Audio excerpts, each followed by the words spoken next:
Are you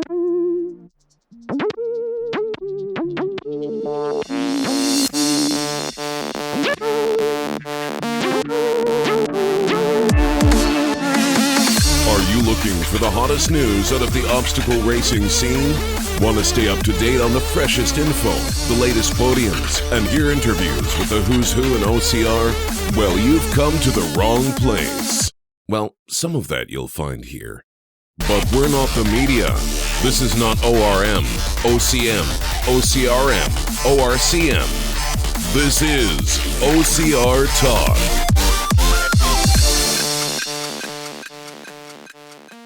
Hello, this is Jason Dupree. And Anna Landry.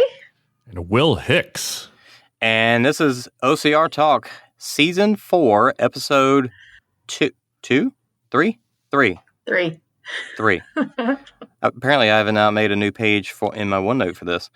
Episode 3, we do have Will Hicks with us because Will has run a race recently. And as we tend to do, we like talking about our races that we've been doing, even if it's not OCR, because it's all sort of a little bit related, especially when it's trail racing. And so Will didn't think it really fit to put it in OCR Report or World's Toughest Podcast. So I decided to invite him and have him over for ours, since that's kind of what we typically do here. Thanks for coming, Will. Thank you, Jason. Very kind to have me. Again, not an interview. I may ask you questions, but it's never an interview. That's kind of the you've had a few guests, but you don't do interviews. Yeah. Is that right? Only one. And that was Nick Riker. I feel like there's been two. Yes, there's been two. The Lions guy. Well, that was Sid and David. That was supposed to be a conversation too, but Anna didn't make it. And I had technical difficulties at work. There was also in our very first season, Diasato after he went to Enduro in Australia. Yeah. Again, we talked about it. I didn't interview him. Just so I'm clear, the difference between an interview and a conversation is Anna shows up? No. An interview is just, like you've got preset, like I'm going to ask these questions, and we're going to get this information. This is more of a casual conversation. Like, you are a very good interviewer. Off the cuff. Yeah, you got your questions laid out. Like, we don't do that. Preparation, OneNote, what's that? Interview versus conversation I made is bullet points for my for your non-interview. Level of professionalness is the deciding factor. So I enjoy listening to your guys' show because I know exactly what I'm going to get every single time. Which is you don't know what you're going to get. So no, it's like a conversation. It's a couple people talking about OCR. So you guys are doing that before anybody else, and it's very relaxing. It's not intense. It's like, hey, what's Jason and Anna up to? Yeah, I enjoy it. Thanks. There's a gaming podcast I listen to. It's like almost the exact same format, and it's the same thing. It's like they give some news, they talk about what they've been playing, and then they just talk about it all. And it's I enjoy it as well. So, Anna, your peaks I think are getting high, so try not to yell and shout. I don't know how it's going to sound on the back end. Okay, I'll try and tone it down a little bit. There you go. Stay calm. Well, let's try to get this going quickly so that we can let Will go take his kids home and everything. First thing we need to do is just say we are a part of the OCR Report family podcast. Will, anything you would like to say about that while we're talking about it? Like, you started that. You started the OCR Report and you brought these other groups in. It was my idea, but it's not like I do all the work. You guys have your show every month or so, and Mike and Caitlin have theirs every week, and I have mine when stuff is going on. And it's been great. We have Kim, who just started her show, and Heather, who's taking a break right now, but she has her show, and we all kind of do our own things. It's not like anyone's given direction from on high, like this is what you need to do. And but we work together and we cover events together, and we have our group chat, and we kind of plug each other's shows. And hey, did you hear what these guys talked about last week? So no, I enjoy it. OCRreport.com. I have 2 podcasts, which is a bad idea. I don't recommend it, especially when like 90% of the audience is exactly the same. But I host World's Toughest Podcast, where we talk about any obstacle course race you'd like, as long as it's World's Toughest Mudder. and the OCR report, where we talk about everything else. So, yeah. Yeah, 2 podcasts. I'm trying to figure out how to get out of doing one now. But, I like how you casually slip that in there. I'm always thinking about it. It's like, can I stop doing this yet? Or am I on the hook for forever? How many episodes are you up to go? No. 62 or so, somewhere in there. Not a lot. But, I mean, in 4 years. Once you hit like 100. We're in the 4 years is a long time. But yeah, once you hit like 100 or 1,000 or some nice round number like that. Call it there. So you got like 940 left. And we have a Threadless store, the ocrreport.threadless.com, where we've got all our merch. Sophia just messaged to get into the giveaway, and she said that she just bought something and said it was nice, high quality. Nice. So she also just entered the Endure Elite giveaway as well. I don't know. Right, that's what I was referring to. Yep. Yeah. So pretty awesome. I need to find out which item she bought, which shirt she bought, and see what it looks like. Good job, Sophia. I'm pulling for you. Hope you win. All right, well, let's do the giveaway real quick. We've got a can of Perform Elite to give away. No shirts or anything at the moment, but I've got the wheel, and I can't show it to you guys again.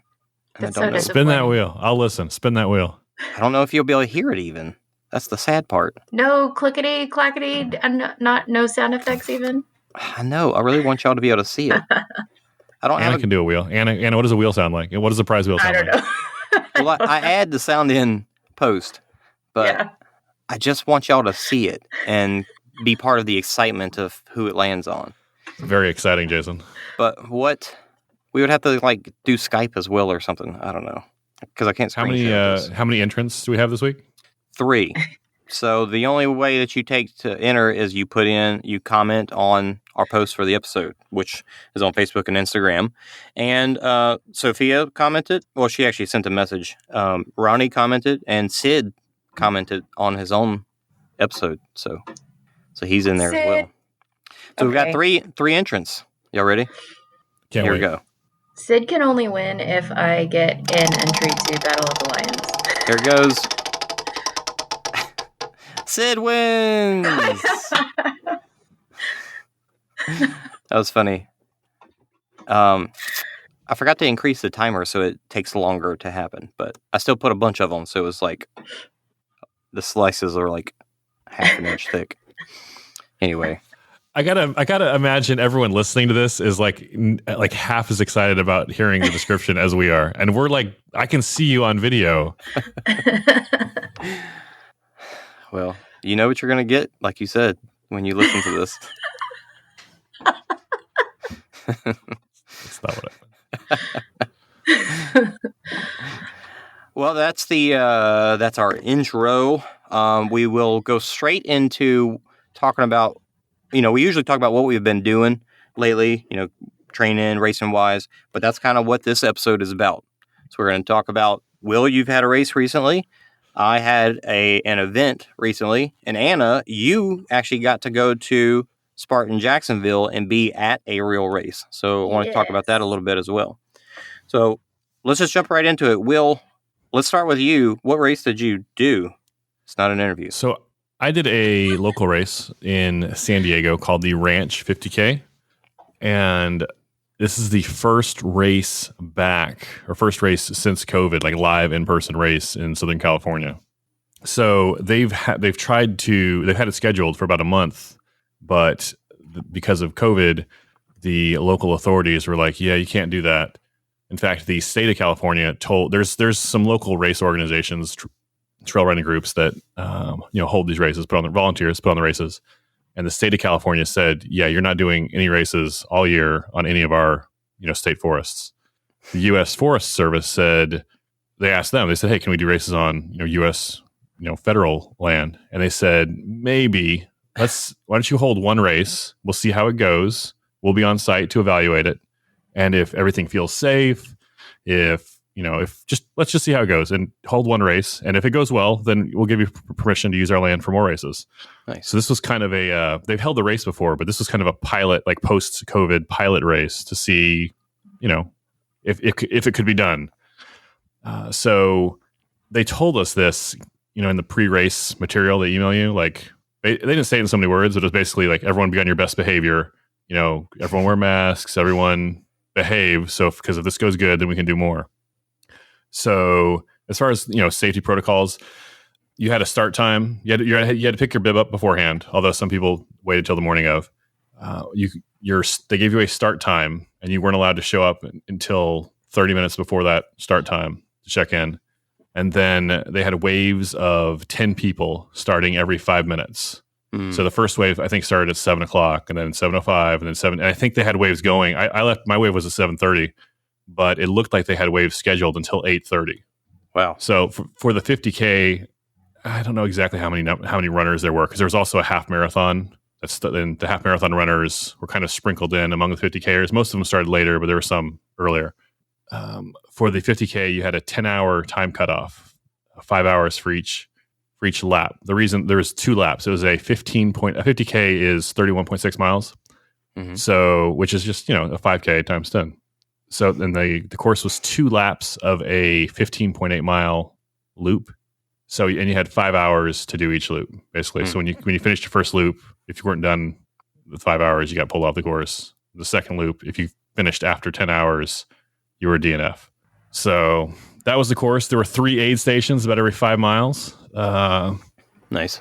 It was fun. I've done some non-OCR ultras before, but I want to say I've done 3, but I think I've only done 2. I can't remember the third one, but the main one I remember is 1 year ago. The same weekend, March 6th, 7th, that weekend. It was a 50 mile or a 24-hour race. And that's right. You were going for 50 miles, right? Yeah, that's when I got my first 50, which was pretty exciting. But it was on a 2-mile looped course. So it was very format is very similar to what I'm used to with World's Toughest Mudder, just with a really small loop. And so you always had your pit area set up back of the start line. And so this is my first really ultra where you're out there. I mean, yeah, it was a loop, but it wasn't like you could count on restocking or anything, because you were gone for hours before you got to make it back to your pit area. So right. In fact, no one really had pit areas. It was just there were 3 aid stations, and those were what you used for the course.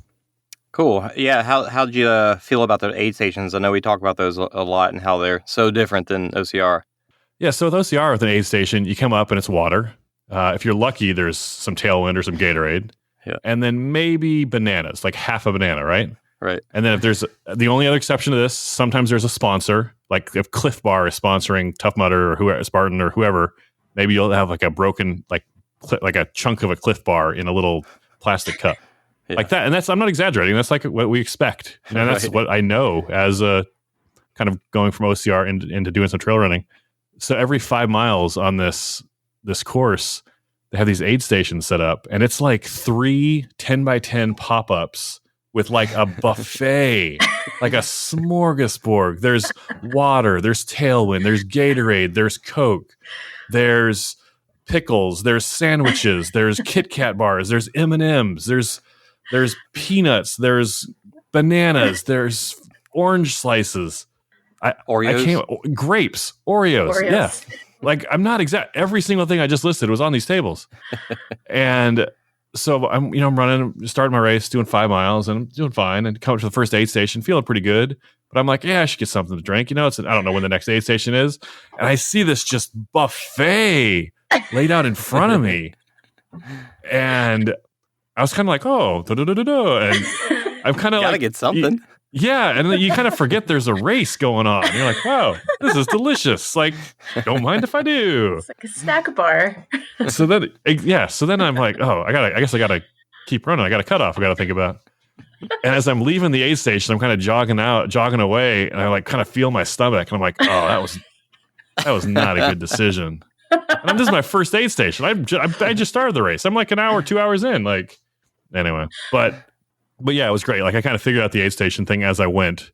But like anything else, you get started wrong, and you got to kind of deal with that mistake the rest of the race. And by the end, I was just kind of grabbing some Tailwind and maybe a Kit Kat, little chunk of a Kit Kat bar, and getting out of there. So it was good. Not taking Yeah. like a sampler platter with you. Yeah. Okay. So yeah, the first time I'm like, hey, can I take some of this for the road? And then I'm running away, and I'm like, I eat the pickle as and then I have a handful of trash that I was like, I had to carry that for 5 miles. Yeah. I was like, what am I going to do with this? There's no garbage. It's Stash you're in it somewhere. you're in the wilderness. Yeah. Yeah. Did they? I was going to ask. This is an interview. At the 24-hour one that you did, where it was a 2-mile loop, did they have a big buffet? Okay, so they did, but I went into that one planning it like a miniature World's Toughest Mudder. Like I had all of my stuff that I would bring for World's. Okay. And the cool thing about that was that one race, the cool thing about trail running as opposed to OCR running is that because it's so much cheaper to hold a trail race, they can have a trail race with much smaller fields than an OC. Like Spartan needs thousands and thousands of people to make a race profitable, right? A trail race, just to make first money. of all, they're not trying to make money. Probably most trail races are just not all, but most trail races are just volunteers that love running, and they want, hey, let's get our friends together and let's cover our costs, kind of thing. And also, a year ago, the field there might have been 100 people, 120 people. And we had one start wave, and we just all went at the same time, and everyone took a shot of Fireball before like 5 minutes before the race, and go. I don't know how big. Honestly, I don't know how big this field was because we were so spread out over an hour and a half that I didn't ever see anybody all together. But I don't know, Jason. I don't remember what your question was. It's not an interview though, so I guess it doesn't matter. Well, about the 2-mile race, you said it actually. Oh, had, yeah. They did have a big buffet, spread, but you had all your own stuff. But yeah, I brought my own because I was kind of planning on it, and I was like, oh man, what happens if I eat eggs, in the middle of a run? I don't even know what that's going to do to my body. I had no idea. So I was like, I don't want to mess with that. I'll never forget on that run a year ago, it was a 24-hour race. So I didn't care about 24 hours. I just wanted to get 50 miles. And it was the middle of the night. It was like 3 a.m., something like that. And I'm coming through. So every 2 miles, you're coming through the start area, going through, and a little computer pops up like how many miles, how many laps you finished. And I was at 46 miles. And I asked the lady at the timing tent, I was like, hey, do you get anything special for running 50 miles? Like, is there a special medal or is there, because not everyone's doing 50 miles. Like, I was pretty excited. Yeah, it was my first 50 miler. Bib. Yeah. She's like, no. She's like, actually, you know what? You're on 50 miles. We'll give you a burrito, like a breakfast burrito. I was like, you know what? Into the race? That sounds pretty good. So, and I was like hobbling by then, right? I had 46 miles down. I had 4 miles left. I'm literally hobbling, trying to just finish these last 4 miles. I do, one more lap, 48 miles, see those burritos, finish my last lap. And I'm like thinking of this burrito the entire way in. I get in and I'm like, yeah, 50. Yeah. And everyone's like, hey, good job, 50 miles. And I was like, hey, where are the burritos? Like, oh, we just gave out the last one. So disappointed. So disappointed. I went to my car and wouldn't have tasted that good anyway. Yeah, it would have been the best burrito I've ever had in my life. Yeah, I have a hard time eating after ultras, though. I have a hard time, like, immediately after. Yeah. Right after I finished this, they had burritos at this race, the Ranch 50K last week. And, like, these were like Chipotle. These weren't like little breakfast burritos. These were like Chipotle burritos, like those kind of obscenely large ones. Yeah. And they're like, hey, you want a burrito? And I was like, no, absolutely not. Please, no. Yeah, did you, the race I did recently, they had quesadillas and grilled cheese sandwiches and all kinds of stuff. At this one, it's got to be stuff that goes down easy, right? Like, you can't have guacamole and, black beans and rice, kind of carne asada. That's just too much. Actually, the last ultra that I did down in Louisiana, that's what got me turned on to a bottle of whiskey, some Basil Hayden's whiskey, because they were handing out shots of whiskey to all the ultra runners. I'm very new to this ultra running thing, and I'm not good at it, but I'm kind of noticing that it seems like, and maybe I'm wrong, and an ultra runner listening could probably tell me, but it seems like they have this thing for whiskey. Yeah. Because like this one race last year, like I'm not joking, they had shots of Fireball, which is this like cinnamon whiskey, and they're all right, everyone, and it was optional, you didn't have to do it. And I was like, I have no idea what that's going to do to my stomach before a run. I'm no way. But 90% of the people are like, yeah. Anyway, I don't know. There's something to it. There really is something to it. It kind of like gives you that warm and fuzzy feeling inside. So, kind of rejuvenates you a little bit. I feel it'd Talk come about right back Fireball's up. getting Anna's Peaks high again. Oh, sorry, I'm talking about whiskey. I'm getting all excited. What kind of trail was it? Was it like wooded or like along the coast? It was, so I'm in San Diego. It was not in view of the ocean. It was kind of inland, a little town, near a town called Escondido in Southern California. But it was in the mountains. There was elevation. That was 6,000 some feet for the whole course. That's pretty good. That's crazy. We just ran the event that I did. We ran about that far, and it was about that much, and it went over a few mountains. Of course, that was in Arkansas where the mountains aren't as high. But yeah, that's pretty good elevation.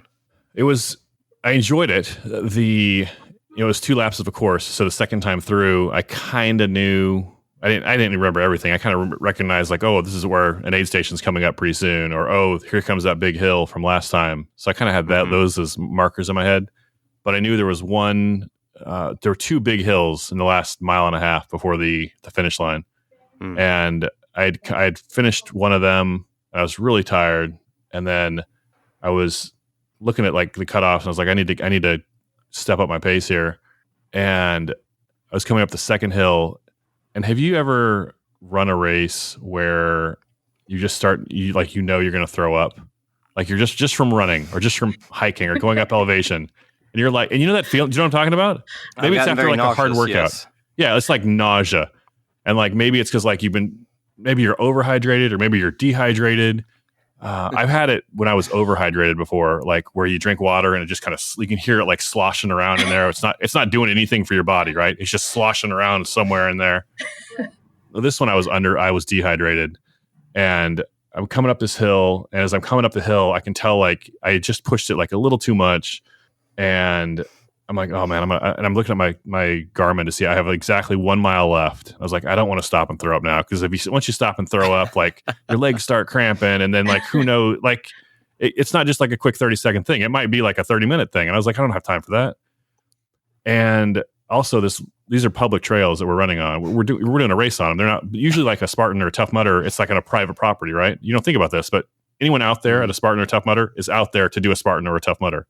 On these, most, at least the ones I've done, they're on public trails. So you'll see random people from the public just out for a Sunday afternoon stroll. So I'm coming up this hill and I'm feeling terrible. I'm like, it's coming. Like I am going to throw up. And I see this like mom and her daughter walking toward me the other direction. And they have nothing to do with the race. They don't know. They've never seen me before. And I'm like, if I fall over and start throwing up right now, they're going to think it's COVID. They're going to think this guy is in the middle of the wilderness. He has no mask on, and he's got COVID. That's COVID throw up. That's COVID puke. And they've been telling us like, this is an important race. Like, be on your best behavior. If this race goes well, the entire state can do more races. Like, it all depends on how you guys do. And I'm like, I gotta throw up, but I can't. Because this lady's here, like, and she's gonna think I have COVID. It's like when you're in the supermarket and you got to sneeze, and it's like, nope, hold it in. Oh man, I like ducked down. I was in Target the other day and I had to sneeze, and I was looking around. I like went over like by the home appliances, or like the coffee makers and bread makers and whatever, and I ducked down behind the aisle and I sneezed real loud. People are like, I saw someone remove their mask and sneeze. I'm like, yeah, of course they did. They don't want to be their own snot, and they're like, come on, that's disgusting. It's disgusting either way.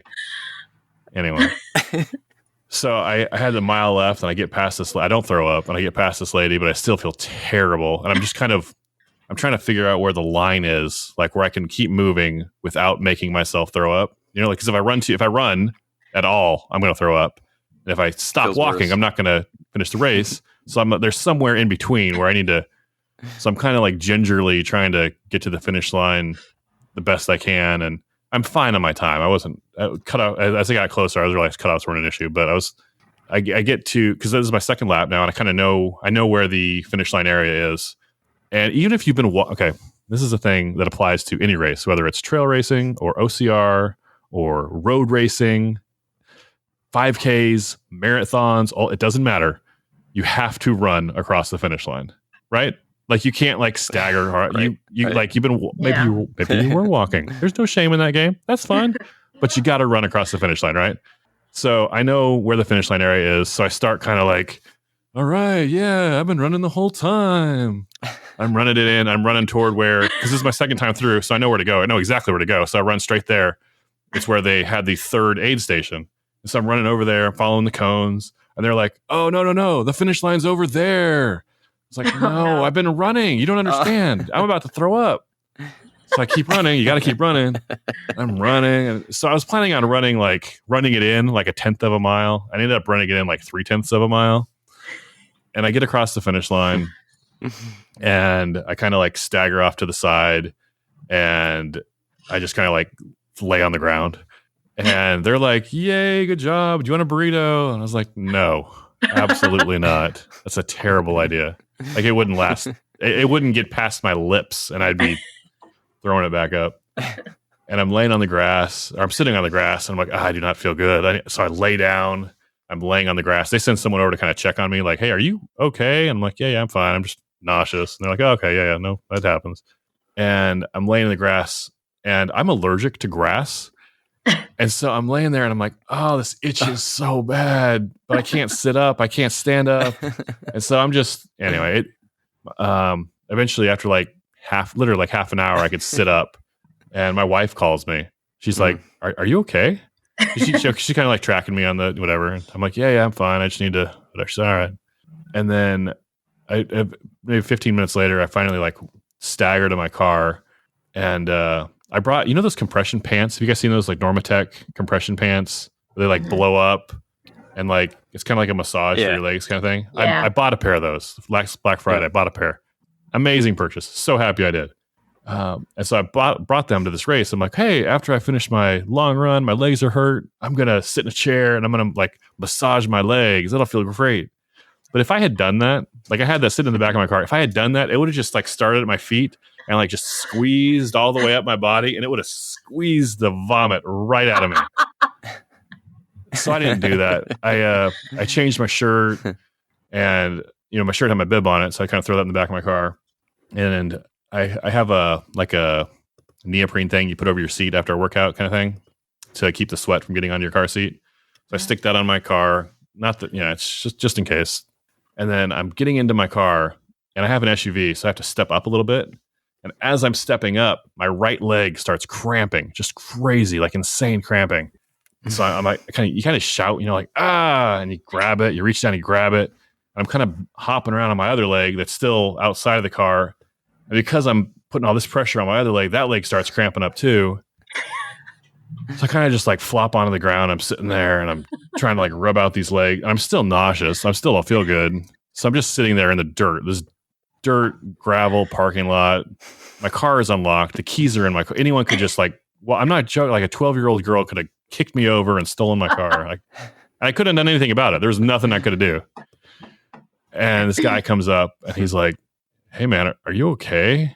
And I just looked like a because I don't have my race bib on anymore. I'm just some guy sitting in a parking lot looking nauseous. Like, I don't know if he thought it was a drug thing or I was like, yeah, no, I'm fine. I was just running. He's like, okay. Like, anyway, so he very kind. He checked on me, but I don't think he wanted to get too involved. So I sat there for like another half an hour before I got in my car. And I was like, oh, I'm just going to sleep here for a minute. And then I'm going to drive away. And my wife calls me up again. She's like, it's been like an hour and a half now since I finished the race. She's like, do you want me to come get you? Because it's like 30 minutes from our house. No, I'm fine, babe. And so I was like, I'm just going to sleep here for a minute. Well, then I see the forest rangers. This parking lot that I'm in has chains.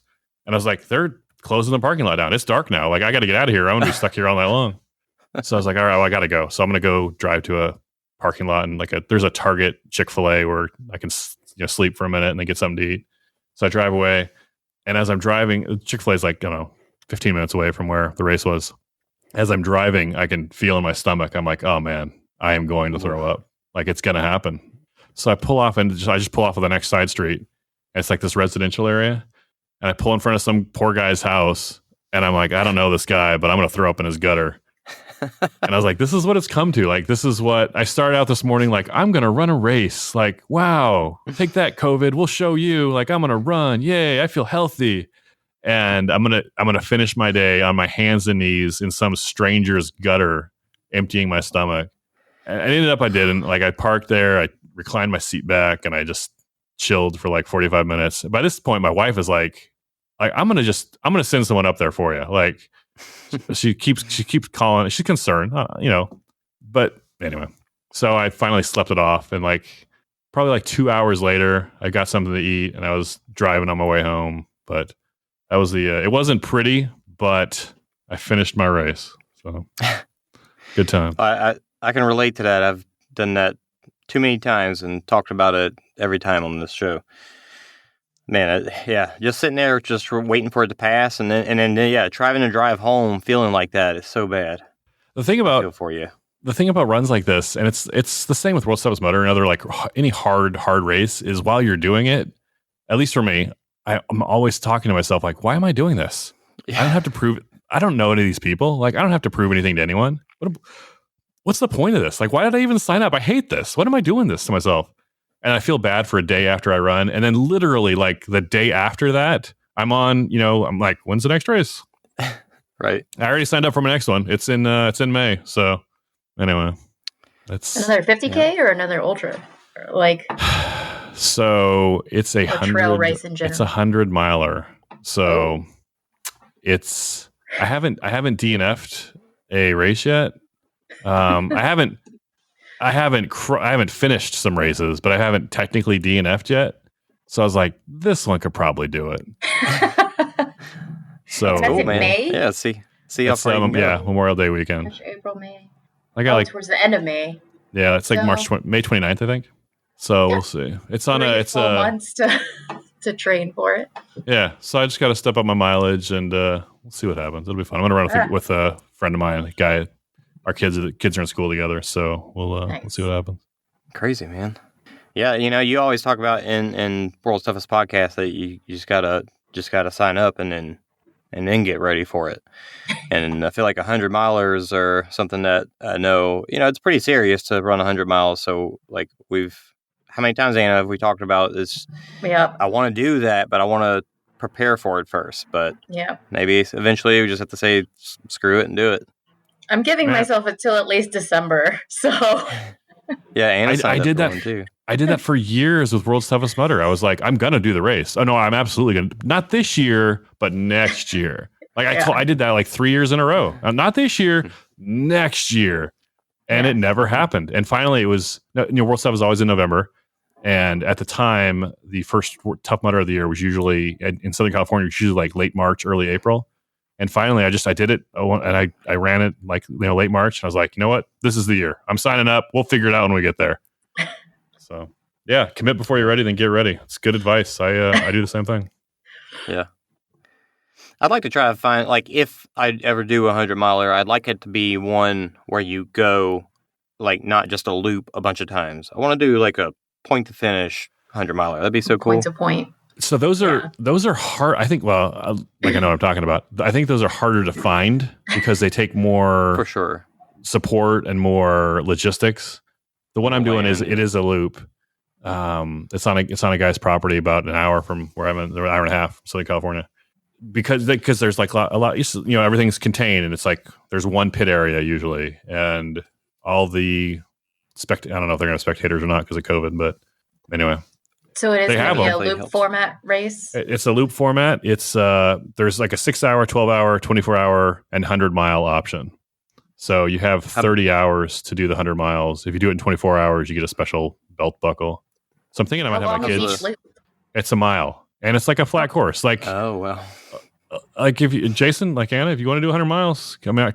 It's called the Nanny Goat 100 mile or Nanny Goat 24, whatever. It's called the Nanny Goat race. I don't know what it's called that, but.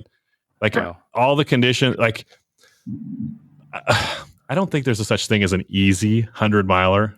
There shouldn't be, right? But I think this is the close. Like if you want to like get the conditions in your favor, you're in Southern California. It's a flat course. So suppose I haven't seen it. It's supposedly a wide trail. It's grass and trail. It's not pavement. Anyway, if you want to take a shot, you got 3 months. Come on up. Interesting. Yeah. That sounds like the one. That's crazy. Just do a mile at a time. That seems like it would draw it out. It's almost like a treadmill, right? Like that's maybe a mile isn't the perfect. Maybe that's too short. Maybe you want like 2.5 miles. Maybe that's I don't know, but whatever. It is what it is. I gotta. 2.5. I feel like the 5 mile format is pretty good. Like it's just far enough to get like I'm ready to get back in the pit by the end of it, and then you get there and you get out and you're fresh again. Fresh, but And also, with 1 mile, Fish. it's like you shouldn't even stop every time, right? Because if you stop, if you stay for a minute, that's that's an hour and 40 minutes by the end of the race. So yeah, you gotta skip some. I guess you could. Plan out your nutrition and your hydration that way, as if you were doing 5 miles at a time.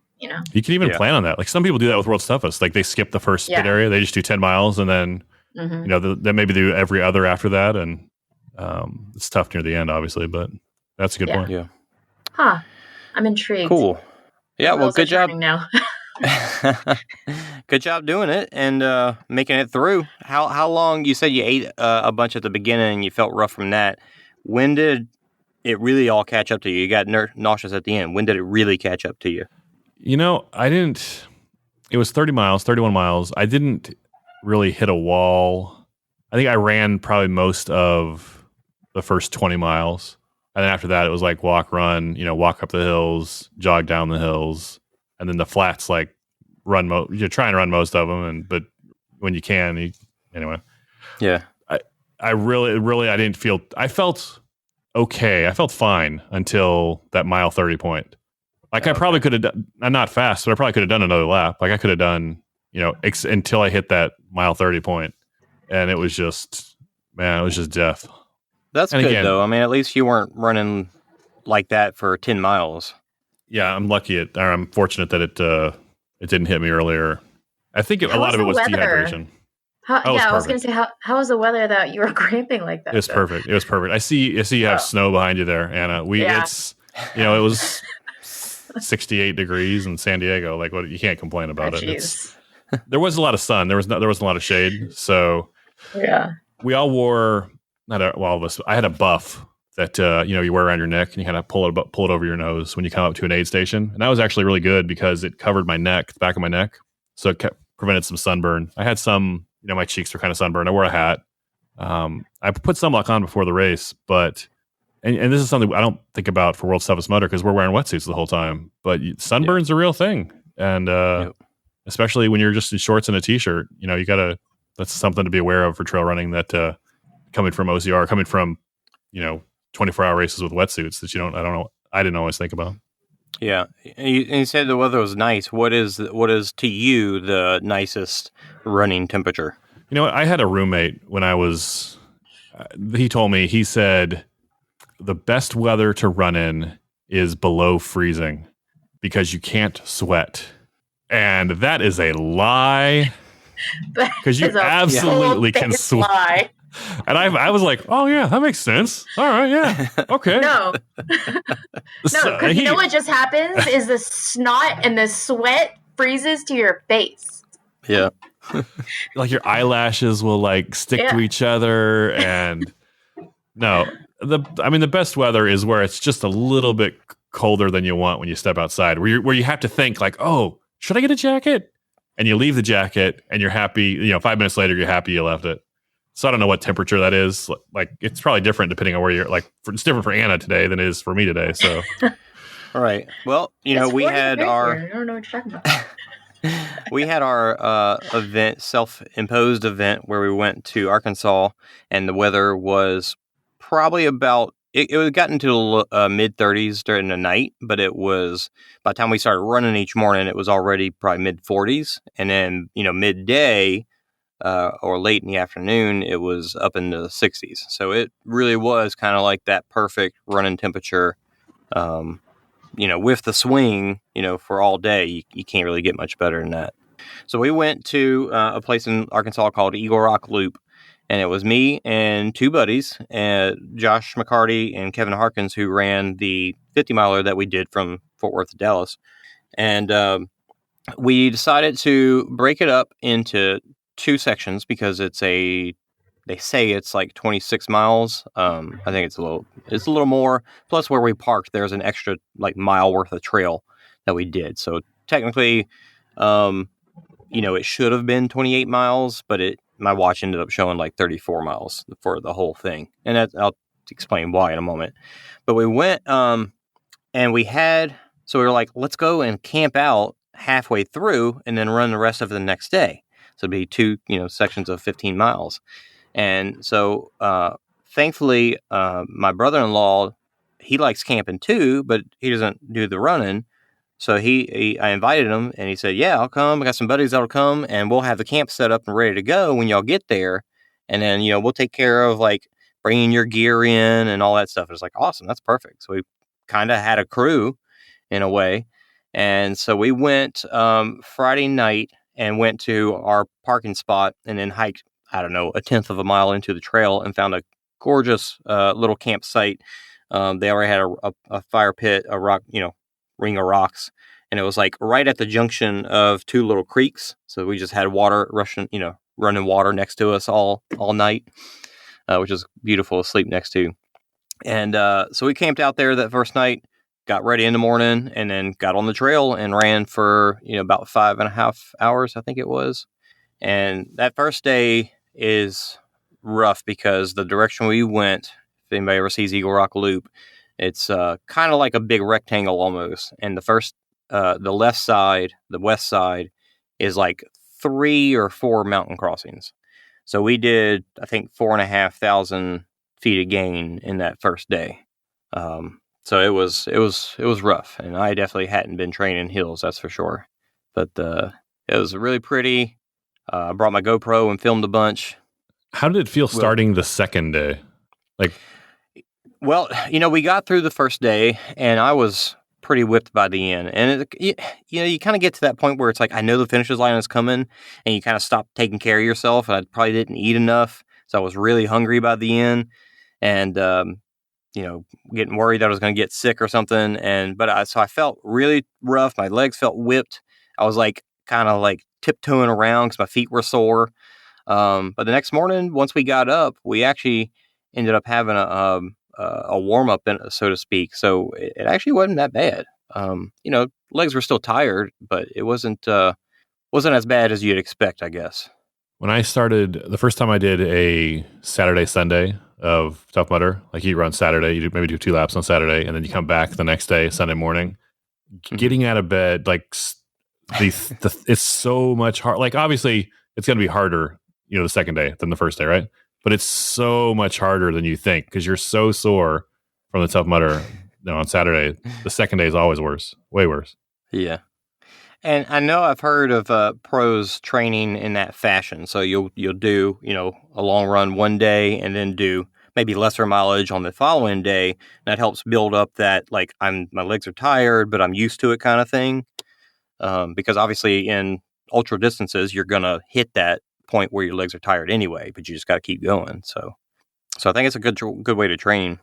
But so we got to camp, and the camp was 2 miles past where my brother-in-law and his buddies parked. So we ran past that parking lot to our camp, and we actually caught them along the way, and they were like, oh, we're going to get y'all's bags. And it was like, oh, awesome. I was tired enough that I wasn't like, let me go back and get it myself instead. I just let them go do it, and they were, nice enough to do so. But the next morning, I was like, I'm not going to make them hike our stuff and their stuff back out. So we'll take our bags back to the car and then run back to camp and get some breakfast. So that added extra 4 miles right there. So we hiked, which took us, I don't know, 30, 40 minutes, I guess. And then we ran back, which took 15, 20 minutes. So yeah, extra 4 miles there. And then we ran the rest of it, which was, we were expecting another 13, and I think it ended up being like another 14 or so. The total for this day 2 ended up being more than the day 1, which I thought it was going to be less. But it's a great trail out there. Very, very beautiful. You're either running over some mountains or you're running near a river or a creek. And, where we're even here in Dallas, you don't have like clear blue water. But those, even though it's Arkansas, the mountains, the water through there is gorgeous. don't know if you've ever been to like the Buffalo River or anything, but it gets pretty clear and blue over there. What was the total Beautiful trail. mileage between the 2 days? My watch said 34. Nice. Yeah. So, like I said, I expected it to be more like, even with the added 4 miles, 32. So I don't know where the extra came from, but you know how it goes. Your watch is tracking you all the time. And y'all like through camped all the way like through the loop, basically. Yeah, so we parked in one spot, Yeah. ran 15 miles, camped there, and then ran the rest of it back to the car. Nice. Do you hear about those guys that do those long trails? Like, I mean, the Appalachian Trail is the most famous one, but like they just, start at one end and run. They can hike it or they can run it. There's people that just run it. And like that's their deal. Well, They'll do it once a year, once every couple of years. Before I got into exercising, I liked camping and hiking. So, before I realized I could run that distance, I liked hiking. And that kind of stuff sounds like a blast, to either do the Appalachian Trail or what's the trail, the coastal trail in, not PCT? coastal, but yeah. Or the John Muir Trail. Yeah, one of those would be so awesome to do. But I was thinking about it on this one because, you're seeing a lot of hikers out, and I think I enjoyed running it more than hiking. Carrying a big bag is, I don't know, it's not as fun as running and like bombing down hills and stuff. Yeah, that just doesn't sound as fun to me. Some of those guys, they like mail themselves packages and they like pick them up like along the route. And I used to be in Boy Scouts, and my Scoutmaster's always like, yeah, those are the guys who are like cutting the handle off their toothbrush I was like, okay, so it's to save weight. I was like, first of all, how do you brush your teeth with just the end? And second of all, I don't think those guys are brushing their teeth. So why don't you just leave the whole thing at home? I don't believe you, Scoutmaster. Well, I do brush my teeth when I hike. But you get a little travel toothbrush where it like folds up into itself. It's like you pull it out and you stick the other end.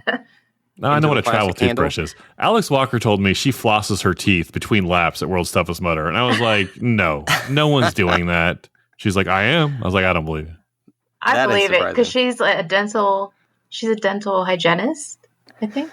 So I believe it. After every meal, I guess, if you're eating in the pit. Yeah. That's dedication right there. There's a movie with Reese Witherspoon where she does one of the like the PTC or something. I don't know if you've ever seen that one, but Legally it's Blonde, pretty good. yeah. No, that was Legally Blonde 2. She's like, I'm done with lawyering. I'm going to go hiking for a while. No, actually, one of my friends is going to go for the FKT on one of those trails in Arkansas, and I can't remember which trail it is now, but she's getting ready to do that. So. Oh yeah, we were looking at that, and I think it was like the record was like under 5 hours, like 4:45 or something like that. Yeah. It's pretty crazy. That is crazy. But we may go back again one day and try to do the whole thing in one day. It'd be fun. But yeah, it was a good trip. I made a video with my GoPro footage. It's like, I don't know, 5 minutes or something, with a little music to it. And then my buddy Kevin, he actually filmed a bunch with his phone and kind of like talked about what we were doing and where we had been and stuff. So he posted his today.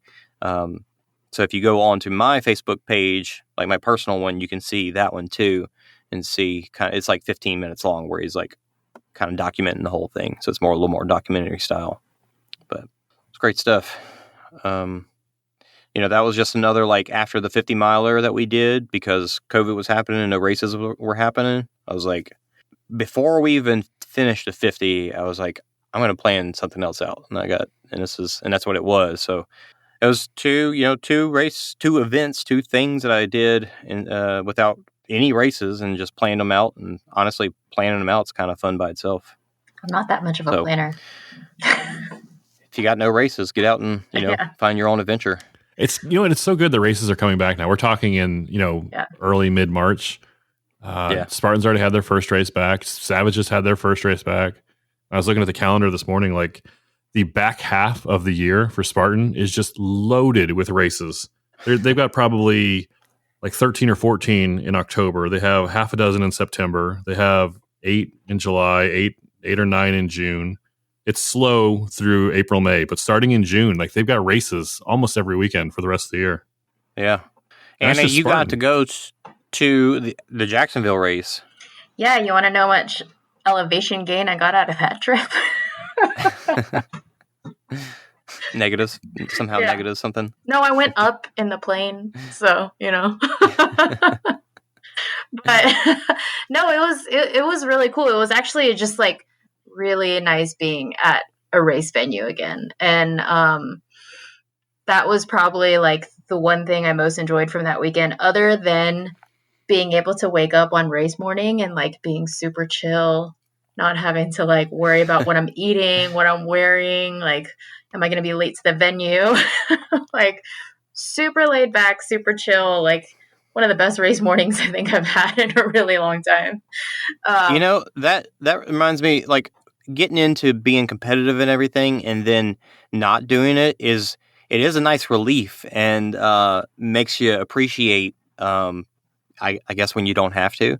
Yeah. Like when I ran the last race I did, there was a 22 miler, and my friend did 67. I just did the 22. And just like hung out with him all day. So I haven't really done a lot of pitting myself. So it was cool to just be like chilled and relaxed, and you don't have to, no pressure and all that. Yeah. So Zero that's pretty pressure. cool. Yeah, zero pressure. The best feeling is it's different than that. The best feeling is when you have an early race, like you run the first wave and you do your race and you're done and you're in your car and you're driving away and there's people walking up to go. True. And they haven't done their race yet, and you're already done, and your shoes are off, you're wearing your medal, you got your headband on. Like that to me is like, I'm like, oh yeah, I'm going to In-N-Out. You guys have fun. I love that the feeling. the first 2-3 years of racing, that's what we did. It was, start at 12 o'clock, get the late afternoon heat because it's cheaper.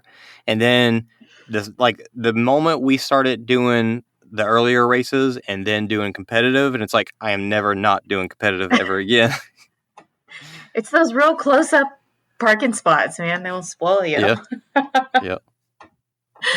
But what was really cool was, so I got into Jacksonville the day before, and met up with Jack and Aaron and went to go eat dinner. And then I guess like around the area that it was held, it was a pretty small area of town. So there was like one town center with most of the shopping centers, restaurants and stuff. So we went to go eat dinner, and we ran into VJ and Leon and got to have dinner with them. And that was actually really awesome because we got to hang out with them a lot, and then got to hang out with them at the venue quite a bit. So that was a really cool experience. Leon, like it was super interesting talking to him because like you get a different perspective of like OCR from a European coming to the United States to come do an OCR. Yeah. Where's he from? He is from Denmark, and right. He's like the European OCR world champ or something like that. And they're just, it's a very different culture surrounding the sport of OCR over there. And he was kind of talking to us about that, like how the fans just treat it differently. Like here, the fans of the sport, are kind of just like you and me. Like we all run together, we all do the same course, we all run the same courses and everything else. And but over there, it's like they're regarded like they're pro athletes, like they're legit pro athletes. So we were kind of joking around with him about how he's going to go back to Denmark and he's going to be like the Shaq of OCR. But yeah, it was really cool. And I kind of got like the vibe of the race day jitters. Maybe they didn't have race day jitters, for the next day, but they were like super prepared and super pumped just to be racing again. So it was nice just to be in that mix again, How much of the course did you get to go out on? So whenever I was out there, as soon as the racers took off for the men's elite race, they were coming through the obstacles kind of close to the spectators area, which they had like the A-frame, the Herc hoist, the spear throw. And then if they failed the spear, they had a little bit of the penalty loop for the spear. And then they took off onto the course. Well, as soon as like the top three guys were coming through those three obstacles, like maybe not 5 minutes later, here comes Nicole Miracle just running through the obstacles. And, I was hanging out with Chris Mendoza too, and he was trying to hobble around on his crutches. I knew you had that queued up. Anyway, he was hobbling around on his crutches, trying to hit, and he was like, "Oh, the women are coming through," but it wasn't women plural. It was just Nicole coming through. And as she was finishing those obstacles, then the rest of the women's field was kind of starting to come in behind her. But then, like, as soon as those top women were coming through those obstacles, like, the men on the other side of the venue were finishing. I'm like, holy crap. Oh, like, wow. Yeah, it was. And I kept saying, like, that was a super fast course. But then, of course, the athletes had other things to say about the course being sloppy and nasty and gross, but it was that might have been a fast course, but Nicole Miracle is a fast athlete. Like, yeah. I will never bet against Lindsay Webster, but Oh, no. I cannot wait to see Nicole versus Lindsay this year. It's going to be the best show in OCR for the next couple of years, I think. Yeah, that's exactly what I was thinking whenever I was there. I was like, man, and you hate to say things like that because you don't want to take away anything from Nicole's win, but like, I really wish Lindsay had been there just to see that battle, because it definitely would have been, because Lindsay's kind of known for being able to perform on that nasty terrain, and I think Nicole's just like sharpened that so much, and that just would have been really incredible to see. Nicole's beaten her. Nicole beat her last year a couple times in big races. Yeah. So, and generally when you see a flat course like that, and you think that's if Nicole has that's Nicole's strength. She was. I don't know if you were to put the two of them side by side on a flat course with no obstacles, who the faster runner is. I would guess it's Nicole, right? And then it's always been like if there's elevation, if it's really long, if it's really hard obstacles, then the edge goes to Lindsay, and that's how most of our courses tend to be, right? So that's why Lindsay. But I don't know, like Lindsay is fast and Nicole's getting stronger. So it's literally like, I cannot wait to see them head to head this year. Yeah, it'll be interesting to see, especially since the courses now moving forward in the U.S. National Series are longer races. Like this was probably like the only sprint shortest of the one. series. Yep. So Big Bear is going to be a sprint also if when it happens, hopefully in May. I'm not as familiar with that course, if that has any climbing or not, but Big Bear, I haven't run it, but Big Bear is a ski town. Like it's all mountains. So I don't think there's any flat terrain up there. So yeah, probably. Yeah, Spartan had their coverage of Jacksonville that they put out a couple hours after it was after the race happened. And it was pretty good. There wasn't a lot of post production, but they got it up, and that venue is notorious for having really bad cell signal. So even if they wanted to do a live coverage, they probably wouldn't have been able to, as we saw, and pretty much anybody and even last year last year, because that was like the only race they had last year, just about. So it's just bad venue for it. Yeah, but they got that out. It's pretty good. Self-service was deceptively good. Because I got to the venue and I had 2 bars on my Verizon thing, and I was like, oh, sweet, I'm good. This is like 3 more bars than I've got at my house. So once I started, like that's whenever my battery started draining, and it was just terrible. Anna, that's Savage just happened. Good, Will. No, I was just gonna say, Anna, that's the first thing you check when you're buying a house is you pull out your cell phone and you see like, can I get a call here? But I saw the mountains. Yes. Mountains are pretty, I'm sure. Savage just had their race this past weekend, and ORM had their live coverage that went pretty well. It was actually Sam and Lloyd from Savage doing the footage, which they've always done, live footage of their races. They're just running around in there with not even with a gimbal, just with holding their phone in their little carts, ATVs and stuff. And so it looks like they got them to film for, like Matt wasn't there, but they still were able to do the coverage, which was pretty cool. So, we're trying to do that. They're doing that. Spartan's doing their thing. So we're just getting more coverage of races, I think. And, that's a good thing. So. Yeah. And I think, Will, you had mentioned in one of your episodes that, the trade-off there for Spartan's coverage was that there wasn't any commentary, but the viewers for this race, for the race coverage, are mostly Spartan racers. So I think the guys like you and me who we enjoy running races and we enjoy watching races, I think we're going to watch it no matter what, right? The people like, my dad or your aunt Karen, they want the production value, and for them, a better show, honestly, is the Spartan games. Like it's got some drama that's interesting to people who may not be like super hardcore fans. But it's got like the race element too. It's got the Spartan cross. It's got the wrestling. It's got the, guys mad about the mountain biking course. It's as far as a TV show, that's probably a better show, right? I mean, 100%. But for the race, like I'm just happy to get the race as soon as possible. That's all I care about. So no, I think Spartans made a good decision there, and I'm sure they sat down and they had to talk about it. They're like, we could bring in David Magida and we could have the whole enchilada thing, or we could just get it out there and let them watch the race. I'll bet you the numbers are very similar. They might be a little bit lower with no production, but I'll bet you they're very similar. And for like the cost benefit analysis that they're doing that, right? I think they're probably happy with what they did. Yeah. I'm going to be looking like I'm going to be at San Antonio this weekend, which obviously isn't a National Series race or anything, but I'm going to, test my setup and see if we can actually get a legit broadcast with, hopefully the cell signal's decent, and we'll see how our setup's looking so that we can get rolling with that. So that'll be on OCR Talk YouTube page, so look out for that. Guys, any last thoughts on 50Ks and Spartan? I would just tell people, like, if you don't have a race in your area for a while, or if you're nervous about too many people, like, find a trail race. It's not OCR, and it's not the same thing. But it will help your OCR game once you get back to a live race. Absolutely. Yeah, for sure.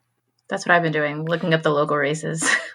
And it's fun too. It's like a different community. Yeah. It's way more relaxed. It's way less intense. Like when you walk up to there's none of the there is some pre-race jitters because it's probably longer distance than you're used to maybe, but there's none of the I don't know. It's a totally different experience, but it's totally familiar at the same time. I highly recommend it. Yeah. And buffets.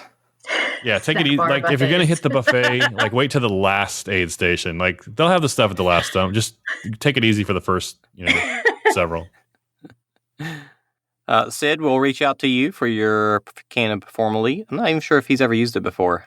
I don't know, but it would be pretty scary. Yeah. Maybe he'll take a can and then he'll build another race series. I'll tell Matt to send him the caffeine-free version. Yeah.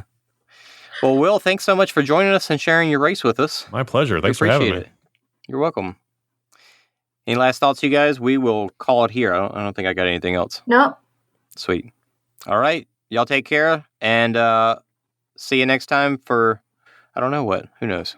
Who knows when we'll record again? It'll be a surprise. Yeah. All right. Bye. Bye. Thanks, guys.